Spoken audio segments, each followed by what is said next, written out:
Alors, je souhaitais revenir en fait sur la question du recyclage. Parce qu'à l'heure de la loi donc anti-gaspillage pour une économie circulaire, la loi GEC, et notamment de la mise en place de filières à responsabilité élargie du producteur, UREP, allant du bateau de plaisance aux médicaments non utilisés en passant par les équipements électroniques.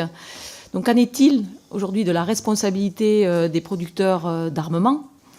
Et à l'instar de ces filières qui ont des objectifs de réduction des déchets à atteindre, une telle trajectoire a-t-elle été élaborée avec le ministère des Armées et les fédérations industrielles de défense? Nous sommes face à l'utilisation de matières premières épuisables. Je veux donner l'exemple des munitions qui contiennent des matériaux à haute valeur ajoutée, tels le cuivre, l'aluminium, matières plastiques techniques. Et à ce titre, le rapport nous informe que sur les 23 000 tonnes de déchets produites par les armées, le traitement de la moitié de ces déchets ne sont pas connus.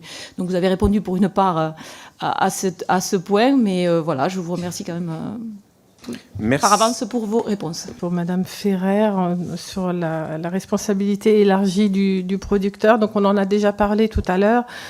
En fait, cette mesure responsabilité élargie du producteur, elle a déjà montré son efficacité effectivement dans de nombreuses filières, l'emballage, les véhicules, enfin vous l'avez dit, et son application aux munitions explosives supposerait d'associer les industriels de l'armement à la conception de filières de démantèlement et de valorisation dès le stade de la conception des matériels, d'organiser la collecte et le traitement dans des conditions de sécurité adaptées et de définir les débouchés industriels pour les matières récupérées. Et en fait, plusieurs pays le font déjà, l'Allemagne et les États-Unis, qui ont engagé des programmes de démilitarisation industrielle qui constituent des références utiles.